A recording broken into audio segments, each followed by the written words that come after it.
Hello, my name is John Albrecht, and I've been involved in the pet industry my entire life. I've worked as a professional groomer, breeder, and even as a wholesale distributor of pet foods. And if there's one thing that I've seen over the years, it is a lack of understanding about proper nutrition for pets. It has always been extremely important to me that I am giving my pets the absolute best that I can, and I'm sure you feel the same way. Many people have asked me, what is the best food I can feed my pet?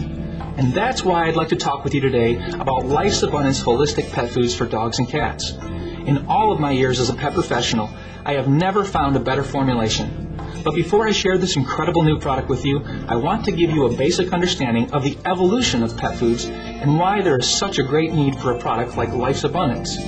In order to do this, we'll go all the way back to the beginning and talk about how pet foods began. Pet foods are actually fairly new. They were introduced about the time of World War II and consisted mainly of leftover grains and cereals. This wasn't done for nutritional reasons, but because these crops had been rejected from the human market, and rather than waste them, they were the start of pet foods. This was also the beginning of a whole new industry. However, it was not long before it became very obvious that leftover grains and cereals didn't provide adequate nutrition by themselves. Therefore, meat began to be added so that puppies and kittens could at least grow up without being undernourished. But again, this was not prime USDA quality meat. It was what had been rejected from the human market and rerouted into pet foods. This meat is often categorized as the 5 Ds: dead, diseased, dying, disabled, and even drugged. You might be thinking, well, that was a long time ago. Surely things have improved by now. Well, you decide. Rejected animals of all kinds are still used in many commercial pet feeds. Ground up bones, feathers, and heads are still used as protein sources. Hard to digest grains and fillers are still used, as well as powerful chemical preservatives to maintain long shelf life. And our beloved animals are still suffering from shortened lifespans, as well as a variety of nutritionally related diseases. Did you know that dogs and cats have the genetic potential to live well into their 20s? Yet most die between 13 to 15 years of age. We feel this is due to poor nutrition. We invite you to take the Life's Abundance Challenge. Compare our all-natural, holistic diet to whatever food you're using now. In the next few minutes, I'll be providing you with a list of criteria that you should follow when choosing the best food for your pet. If your food falls short in any category, you need to switch to Life's Abundance today. In order to do this, you'll need to be aware of how to read a pet food label. It's not enough to simply choose a food based on a pretty bag or clever marketing. You need to know exactly what your pet is eating. First, you need to know what should not be in a pet food. Once you realize this, it can literally rule out many of the commercial brands on the market today. Let's start with these 3 ingredients: corn, wheat, and soy. I grouped these 3 ingredients together because they're basically cereal grains that should never be found in your pet's food. They're used mainly to increase the percentage of protein in the guaranteed analysis, but they are highly indigestible.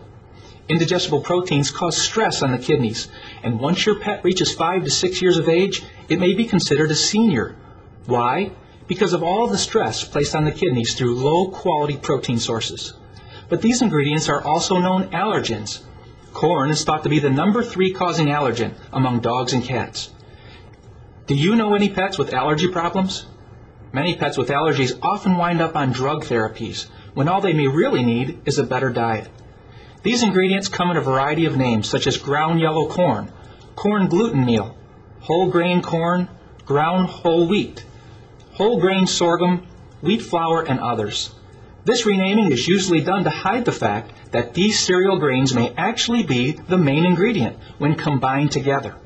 We believe that meat should be the number 1 ingredient for optimal health. Next, we'll look at byproducts. Byproducts are a common ingredient in many pet foods, but what are they? Byproducts are similar to corn, wheat, and soy in that they are indigestible protein sources. Byproducts can include intestines, chicken heads, duck bills, fish heads, chicken and turkey feet, hides, feathers, and bone. These are parts of the animal that are not fit for human consumption. Byproducts do not have to contain meat, and byproducts can include diseased and contaminated slaughterhouse meat and hair. Is this the kind of nutrition that you think is right for your pet? Yet many pet foods on the market today contain byproducts in their list of top ingredients. Another undesirable ingredient would be meat and bone meal. What is meat and bone meal? Certainly this sounds good, but is it? Meat and bone meal can legally include dead pets and animals from roadkill or vets' offices that have been ground up in rendering factories. These animals may have been euthanized or have been treated with antibiotics or steroids. These animals may have died from all sorts of diseases, trauma, or natural causes. And again, we ask the question, does this sound like an optimal diet for your companion animal? And as if these things weren't bad enough, let's look at how most pet foods are preserved, with chemicals. By the way, should the word chemical even be included in the discussion of good nutrition for your pet? I don't think so. Let's look at the top 3 chemical preservatives that are used in pet foods: BHA, BHT, and ethoxyquin. BHA and BHT have been known to cause liver and kidney dysfunction and are known carcinogens. Ethoxyquin has been used as a rubber stabilizer. So why do pet food companies use these powerful chemicals when there are clearly natural alternatives? The answer is easy. These chemicals can provide pet foods with a 2-year shelf life or greater. This gives the ability to produce mass quantities of food, which saves on manufacturing costs and creates more profits. In case you weren't aware, it is not uncommon for pet foods to sit around in warehouses or even semi-trucks for up to 18 months before they are ever sold. Without chemical preservatives, these foods would have to be discarded. As a former pet food distributor, I have actually seen pet food sit 1 full year in the back of a semi-truck without any climate control whatsoever. Would you still want to buy your brand of pet food if you knew it had been sitting around for that long before you bought it? I hope not. What do you think the nutritional value of that food is going to be? And we could go on and on with the list of ingredients that have no place in your pet's food, like artificial colors and flavors, sugars or corn syrup, beef tallow or animal fat, which is lard, animal digest, and more. But let's take a look at one more thing that is often misunderstood: the guaranteed analysis. Many people simply choose their pet food by looking at these 3 criteria: protein, fat, and fiber content. They've been told to look for a product with certain percentages in these 3 areas, and as long as the numbers match up, that's what they choose. This is the wrong way to buy a pet food because it can lead you to choose a poor quality product.